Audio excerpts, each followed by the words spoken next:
What's up, gangsters? I hope you're all having a great day out there. It's another hot September day in New Mexico, and I am kind of knackered and kind of at a lull with stuff that I'm working on, and so it seemed like a good time to make a video and talk about one of these projects. If you've been keeping up with my shenanigans, you know that not too long ago I got invited by Andy Firth, who is also known to you guys as Central Industrial Art Modeling here on YouTube, to participate in a 3-person buddy build with he and Gary Bottoms, who is known to like thousands of people around the world as Making Models Again. And the subject of the buddy build was going to be the airfix 148 Spitfire, and Andy very generously sent all of us a kit, and basically we're just each supposed to do whatever we can do with it.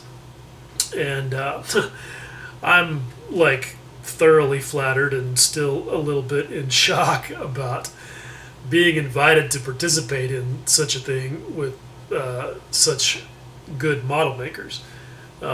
Both of these guys are outstanding craftsmen, and I don't know how I rate fitting in that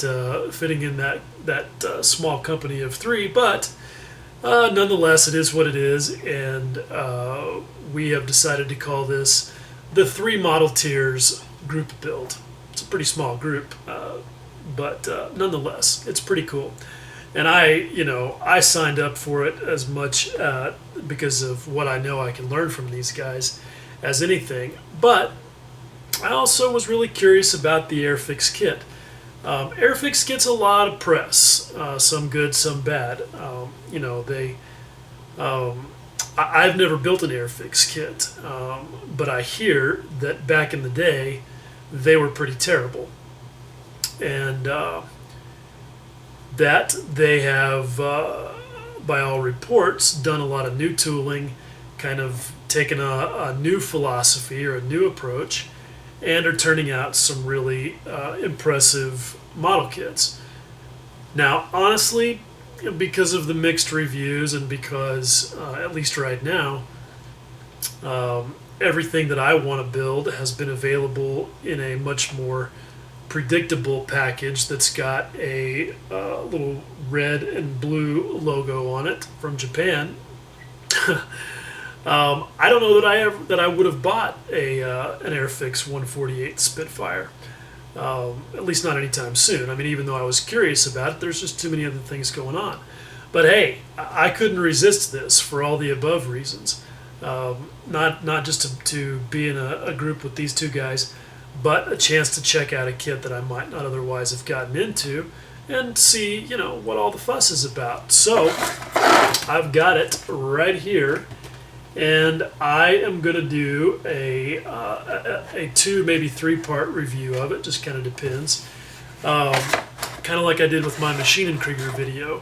What I'm going to give you here today is a little bit of an unboxing review combined with some construction review. Which I hope you guys like. Look, there's tons of unboxing reviews out there. I've been watching a few of them about this exact kit. And not only do I not want to rehash, stuff that other guys have already done a good job of, but I'd like to go a little deeper and give you a little more information about what it's like to actually work with the thing. Because while that might not change your decision about whether or not to buy it versus another kit, it may affect your strategy. It may be helpful to you as you get into it. So I'm not going to talk much about the box art. That's been pretty well covered. But I will say this. I like the whole look and feel of what Airfix is trying to do. There's just a lot of enthusiasm on their boxes. There's a lot of tidbits of information, about the Battle of Britain in this case. The photographs are nice. They've got stuff on there about the Airfix Club and about their YouTube videos. And you know what? I think that's really good for getting people, especially maybe younger model makers, into the hobby and that's never a bad thing. So I commend those guys for that. I'm also just pretty impressed with the overall presentation of the kit. I will say this up front, and I'm going to cover some of this here in a second when we take a closer look at it. But I've already seen, as I've gone through some building of it, I've built up to where the cockpit is finished, and my feeling is that by the time you get to that point with an aircraft kit, that you've got a pretty good idea of how the engineering is going to go, and fit and quality and things like that. So I am probably going to be a little harder on these guys than some of the other reviewers have been, but I hope you recognize that it's objective and that I'm bringing some of my mechanical engineering and mechanical design background into it, as well as my views as a model maker. So, it's not going to be, I'm not going to gloss over any of the flaws that I see, and I'm going to get deep into some construction issues. So if that's helpful for you, then let's take a look. Hey, one quick addendum that I should have mentioned when I was talking about Andy and his Central Industrial Art Modeling YouTube channel. He actually did a really good unboxing review of this exact kit, maybe this very same chunk of plastic, before he sent it to me. And look, as unboxing reviews go, I think his is definitely the best.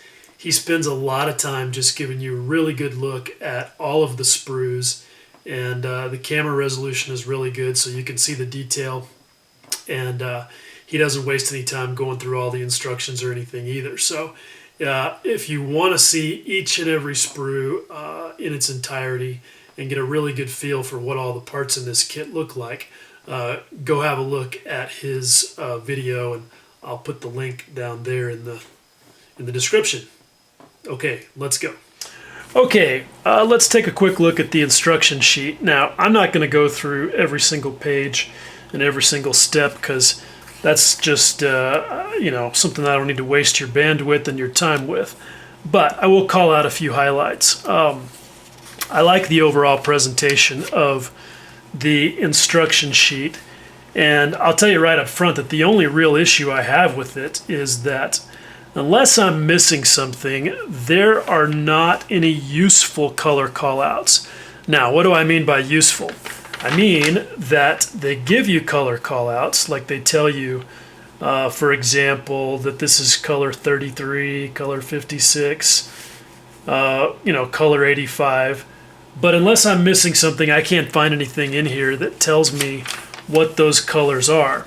Now, on the back, you get some of that with the overall paint scheme. Like we can see that color 33 is matte black, but they're only giving you that as it relates to the exterior colors.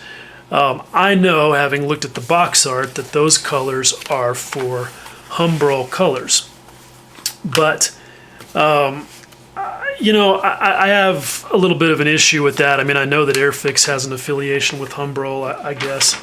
And that's all well and good, but the problem is that they don't tell you the specific color so that you can quickly figure out how to go and find it in another brand, and they don't give you any other of the paint brand callouts on the instruction sheet. So a little bit of a hassle there, not too big of a deal if you've built lots of British aircraft kits.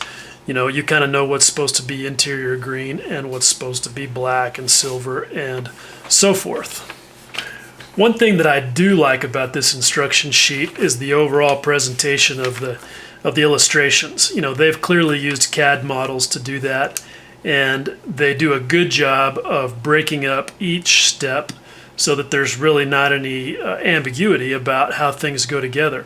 And I like this multicolor thing that they do, where they show you the final position of some of these pieces. So as you're studying through each step, it's good to look ahead a little bit, because sometimes you'll get a little bit of clarification on what you're supposed to do just by looking at one of the later panels.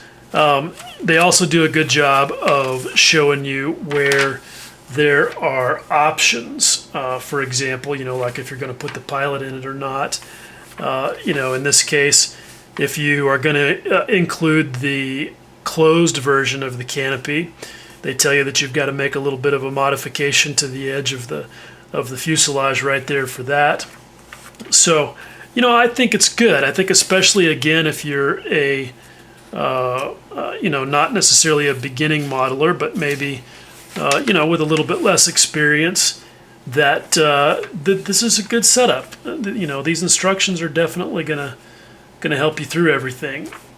They do a good job of explaining if you're gonna include the machine gun detail in the wings, how you need to cut those panels out, and what steps you can skip if you're going to, if you're not gonna do all of that. So again, I think overall that the instruction sheet is a really good presentation. And look, quite frankly, there's some other model makers who could take a cue from how Airfix has done that. And because the illustrations are so good and the actual parts are so small, here in a minute I'm going to use the instructions to discuss some of the things that I've run into as I've been going through the first part of the construction. Now, decals, not a whole lot to say about them. These are cartograph decals, which everybody seems to love. I've only had one experience with cartograph decals, and that was in the Italeri 148th Hurricane, and I honestly was not hugely impressed. But then again, I also don't have a lot of trouble with Tamiya decals that everybody seems to have issues with. So, it is what it is. The only thing that I can really say about the decals, other than that the quality and the registration, on the roundels and everything, the printing looks fantastic. The only one that I've really had any use for yet is the instrument panel decal. And I'll say two things about it. One is that I found the detail to be a bit clunky, given how precisely they printed some much smaller stuff on stencils and things. I think they could have done a better job printing the instrument, the dial faces.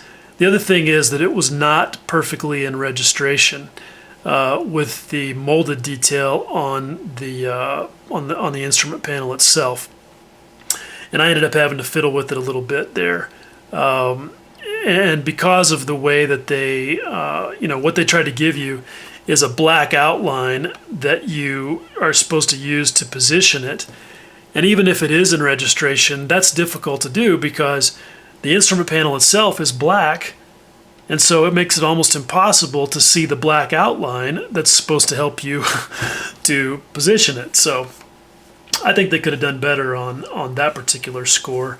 But hey, we got through it, as you will see here directly. All right, now let's look at some sprues. I still have some of them that are relatively untouched. Okay, I'm not going to spend a whole lot of time saying much about these. It's nice that you get quite a few optional parts. You get 3 different versions of the prop so that you can build an earlier or later Mark I Spitfire. You get a couple of different versions of the exhausts, neither of which I'm going to be using because I'm going to use some resin parts from Quick Boost that are actually for the Tamiya kit, but that I think will fit this one just fine. I mean, look, if I can get exhausts that have open tips, then I'm always going to go for that. That's pretty much a no-brainer for me. Okay, another one that will give you a pretty good idea of the level of detail that's molded in here. This one gives you an optional cockpit sidewall for the right-hand side. And if you can get a close look at this, you can see that the detail that's molded in there really is fantastic. I mean, it's nice and crisp. You've got good definition of things like those hoses and wires on the side there, so that makes them a little bit easier when you're painting.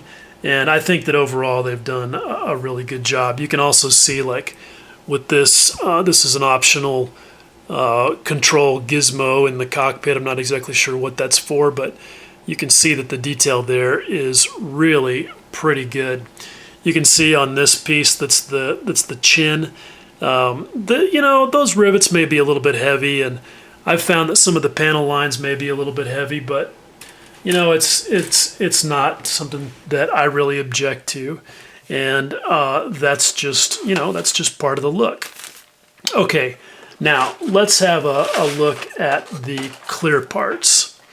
I like this. They've packaged them in a plastic bag inside of a foam protective envelope, which is really nice. You want to protect your clear parts, but when you take the clear parts out of the bag, you will see that all is not as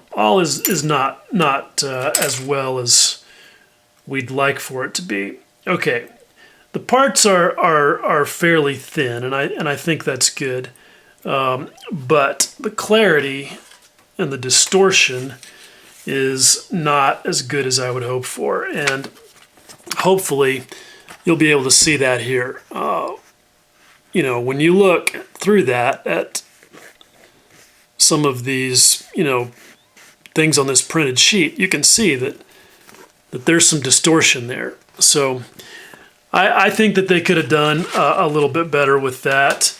That's, I get that it's a challenge, but I have certainly seen worse, so I can't, totally bag on them for that, but it would be good, to see in the future that these guys would, try and improve that a little bit. You can really see it more on these other versions of the canopy that have a more rounded shape. So look, I know that's difficult, but that's just down to good tool making. All right, let's set those aside and have a look at some parts that are already built up. And I'm going to change the camera angle for that. All right, so as you can see, I've got the cockpit completely assembled. And there's quite a bit to say about that, so I hope you'll bear with me. I'll try and get through all of the things that I think are worth talking about as quickly as possible. And I'm going to use the instructions to kind of point some of those things out. So I will change the camera angle yet again after I've given you hopefully a decent look at what I've done here so far. You'll probably notice that I've got some seat belts in there. Those are the Edward 148th RAF pre-painted seat belts, which were, fantastic and easy to use as always, and they definitely add a lot to the detail and the realism of the cockpit. Okay, so I'm going to try and walk you through this pretty quickly and not just bore you to tears with some of this super detail, but basically when you get through the first couple of steps, no issues. Everything really falls together. Things get a little more difficult with the seat. They split it into three pieces, which I'm honestly not a fan of. Look, airfix, if you're going to turn little parts into separate, even littler parts, you got to make the engineering spot on.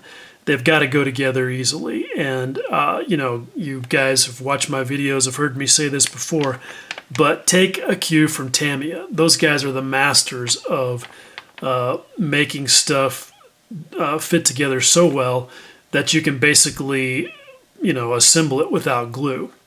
And when you've got little tiny parts like the seat, that's one of those places where you'd really like to have that.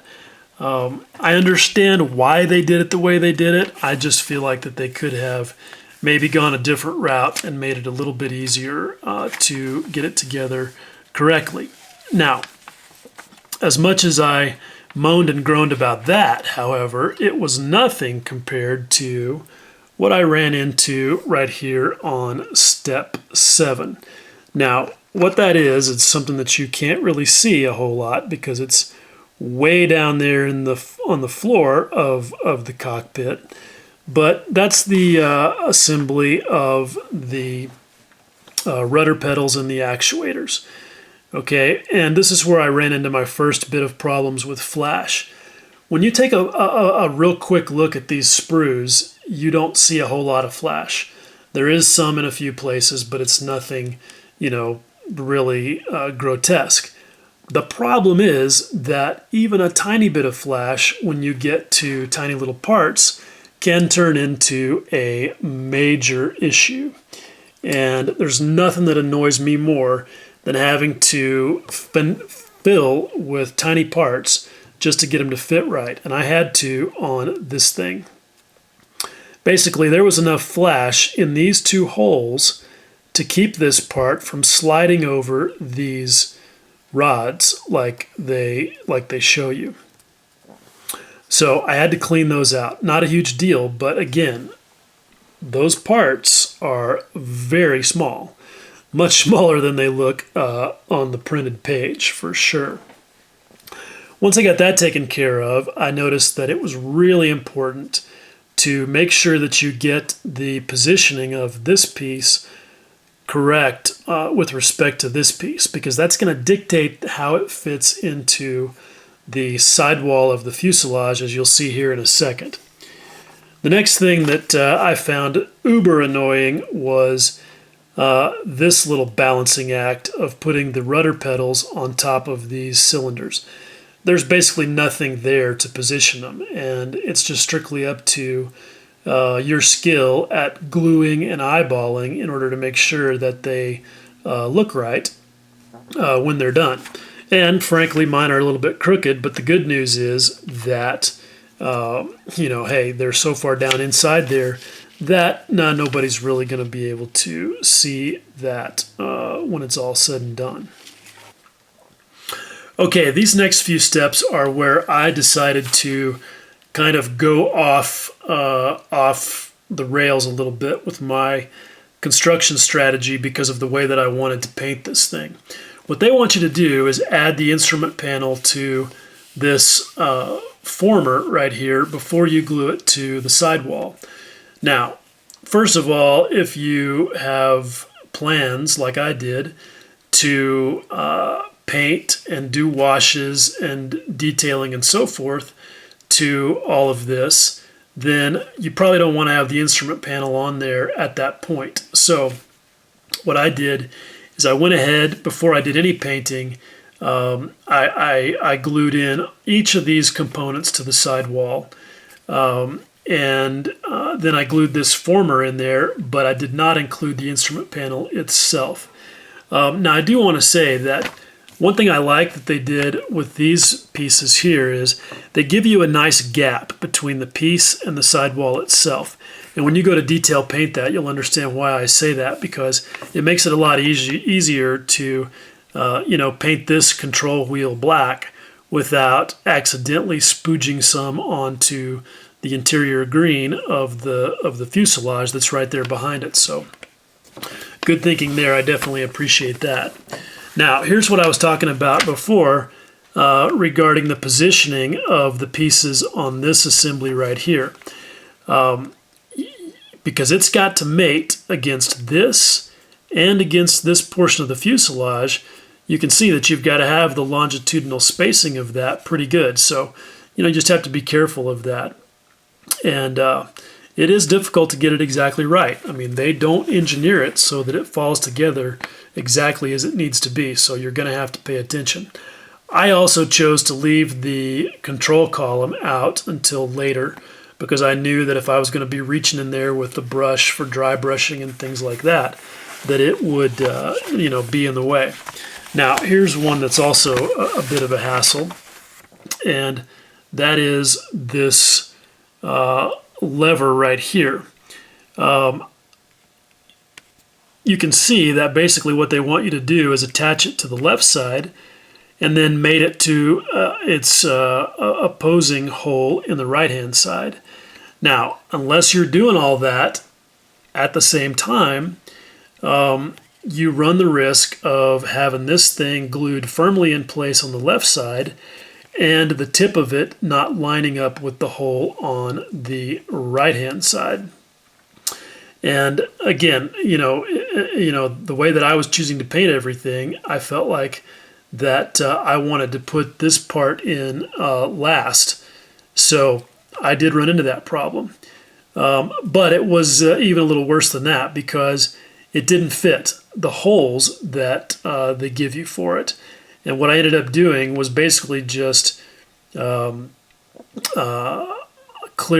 off the tip of the shaft right there and gluing it up against the side of the fuselage, because at that point I couldn't really reach in there with a drill bit and clear that hole out. I was able to clear the hole out on the other side, and that helped things, but I found that this shaft was a little too long, and it wanted to keep the two halves of this cockpit tub assembly from going all the way together until I snipped just a little bit of it off. But all's well that ends well. I got it all done, and no big deal. I also found that it worked better to go ahead and have this part attached to the left-hand side before I did the painting, and made sure that that was all firmly in place. And then I went ahead and painted everything interior green, then came back with my detail painting, my washes, my dry brushing, all of that sort of stuff. Did the same thing with the cockpit seat assembly that they show here, where I put the whole thing together, put the seat belts on, and then added it to the tub after that was all said and done. Now, one issue that I have, which could be as much on me as it is on the fit of the parts, is that when I got to the point of adding there's a spar here that they show you in this step right here. And you can see that it connects these two formers. Now, let me see if I can show you real quickly the disaster that resulted from that. If you look there, you can see pretty clearly, hopefully. Oh yeah, it is crooked as a boxer's nose, and I honestly don't know what to think about that. If you look, the parts are all fairly well, they seem to be fairly well fitted down into their grooves. This stringer here may not, or this former may not be quite as far down there as it should be, and that's probably why it's out of whack, because the parts are definitely seated as far down as they should be on the right-hand side. So probably my own fault, but something to watch out for is that all of these tab and slot fits are very tight. And I would recommend, honestly, that before you put all this stuff together, before you even start painting, that you do a better job than I did of dry fitting everything. I did dry fit everything to the left side of the fuselage because, I wanted to assemble it before I painted it, but I did not do a good job of dry fitting the right-hand side up against everything because, to be honest, I left the right and the left sides of the cockpit tub on the sprue while I did all of my painting, just to make it easier to handle them. And that's a trade-off. But as well as some of the parts had fitted together going up to that point, I felt safe doing that. But that was a mistake because when I went to fit the right-hand side up against everything, it definitely did not want to go all the way against the left-hand side. And I had a huge gap down here at the bottom. And I had to do a lot of finagling. I had to open up all these holes a little bit. Had to file the edges of each of these tabs just a little bit to loosen up the clearances just enough to get everything together. And even then, I had to clamp the two halves of the tub together in order to get everything glued up properly. So again, like with anything, you've got to sort of plan your construction and your painting strategy, and there's going to be trade-offs no matter how you choose to do it, and you've just got to be aware of that, and be on the lookout for any traps that may, that may result. I will say this, I don't feel like that airfix did anything that makes it, truly impossible or truly difficult to achieve a good result. I'm really happy with the way that this cockpit looks, even though it was a little bit of a wrestling match to get it all put together. I think that the result speaks for itself, and that's really what it's all about. All right, let's take a look at one more thing that I've got assembled, and that is the wing section, and I've got some things to say about that as well. The first thing is that you'll notice when you go to assemble the top halves of the wing to the bottom halves, that airfix does not give you any alignment features other than the edges of the wing itself, and I just don't understand that. That to me is just I'm speechless. I'm baffled. Why wouldn't you put some pin and hole alignment features in there, as cheap and easy as those are to include in the tool? I was able to get the left-hand side pretty well aligned, but the right-hand side, I did not do as good a job. You can see right there that I've got a little bit of an issue along the trailing edge that I'm going to have to deal with, and that's probably going to affect the gap at the wing root. And so that's pretty frustrating. Again, I just don't understand why they wouldn't make that a little bit more straightforward. The rest of the parts pretty much all went in very easily and in a very straightforward fashion, and I feel like we're pretty well engineered. But this one is one that I may have major issues with. We'll see. And that's the way that they've designed this upper end of the landing gear oleos. Now it's really nice because it's very realistic, but you can see that what you're going to have to attach the oleos to is that little half round tab or stub, whatever you want to call it there, on the end of that piece right there. And number one, I'm not sure that that's going to be super strong. I'm definitely going to have to make sure and keep paint off of that so that I don't have to go in there and scrape it clean before I bond it with solvent cement. And I know that that's going to be a difficult thing to get the angle of the landing gear exactly correct. They tell you in the instructions that it's supposed to be, a certain angle, which is cool, but they're not doing a whole lot to help you achieve that with the engineering. It's certainly, in my opinion, not as good as the basic square, tab and slot thing that most of the other manufacturers do. Look, I get it. It's a very realistic presentation of the landing gear. But again, if you're going to go for that, the engineering has got to be perfect. And not only are these parts difficult to get in there correctly, but even though it sort of looks like you should be able to easily orient them, you got to remember that it doesn't take very much of a variation in the angle at this end of the landing gear to create quite a bit of difference an inch away out here where the wheel is. So you could easily have a cockeyed looking undercarriage if you're not careful. And quite frankly, I don't have confidence yet that I'm going to be able to, get to the end and have the landing gear be both, correct and strong. So we'll see. Hopefully that's not going to prove to be as much of an issue as I feel like it is now.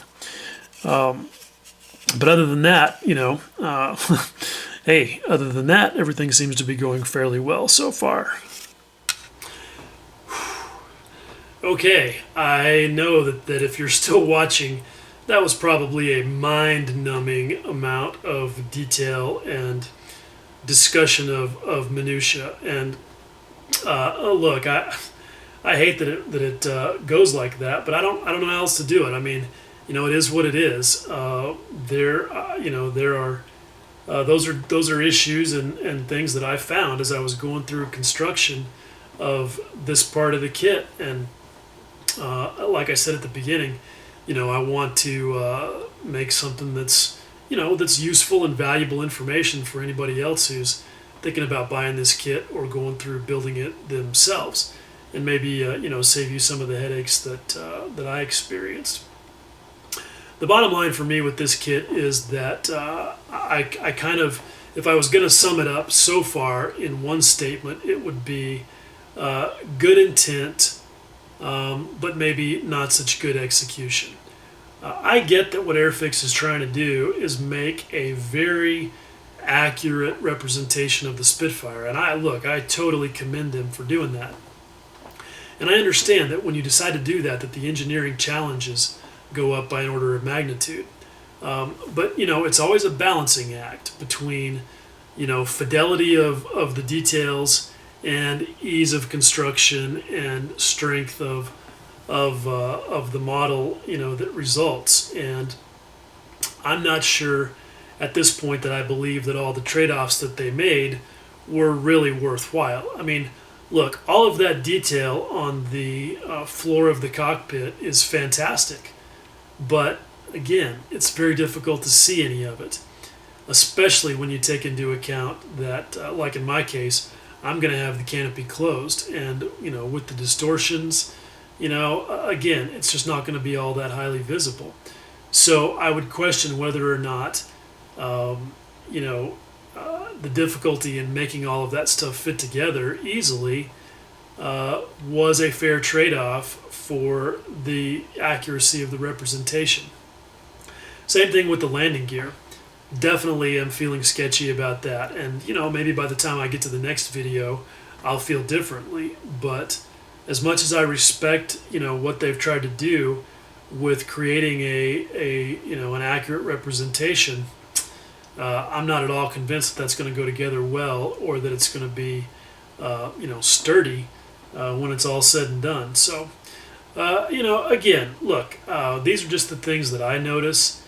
Other people have different experiences, and that's why I think that it's a good idea to watch a lot of reviews.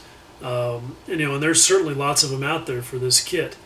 But that will not only give you a broad view of what different people see and different craftsmen look for, but it may also help you sort of refine your own strategies for building and painting, and that's never a bad thing. So anyway, I will quit rambling on about this. I hope I've done a good job of covering everything, and again, tried not to make it too exhausting. I feel like I've just been blabbing on for forever at this point. So anyway, hopefully it's worthwhile for you and for me. And as always, if you're still watching, I definitely appreciate it, and hope that this was worthwhile. All right, guys, thanks again. Much love.